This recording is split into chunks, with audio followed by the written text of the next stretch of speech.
రాజధానిలో ఒక్క సుక్క నీళ్లు నిలబడుతుంది లేదు, ఎక్కడ కూడా ఎక్కడ మునిగింది లేదు. ఇష్టానుసారంగా కొన్ని ఛానల్ వాళ్ళు ప్రచారం చేస్తున్నారు. అది మట్టికి ధర్మం కాదు.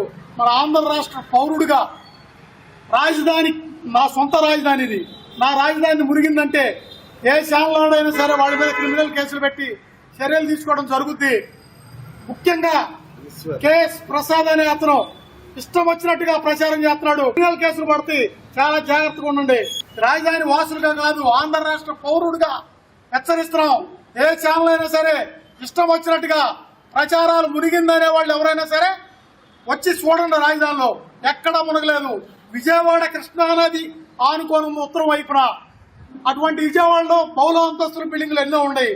కానీ ఆ బిల్డింగ్లు ఏమి మునగకుండా, విజయవాడ పట్టణం మునగకుండా రాజధాని ఎట్ట మునుగుద్ది? ఆ తప్పుడు ప్రచారాలు చేస్తే బట్టికి క్రిమినల్ కేసులు పెట్టి గ్యారెంటీ క్రిమినల్ కేసులు పడతాయి ఒక్కొక్కరికి.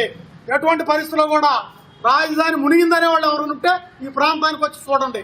చూసి నిజంగా ఎక్కడైనా నీరుంటే చెప్పండి. అంతేగాని ఇష్టం వచ్చినట్టుగా మునిగిపోయింది అమరావతి రాజధాని అంటూ ధర్మం కాదు. ఈసారి కనుక అట్లాంటి ప్రచారం వస్తే క్రిమినల్ కేసులు పెడతాం జరుగుద్ది.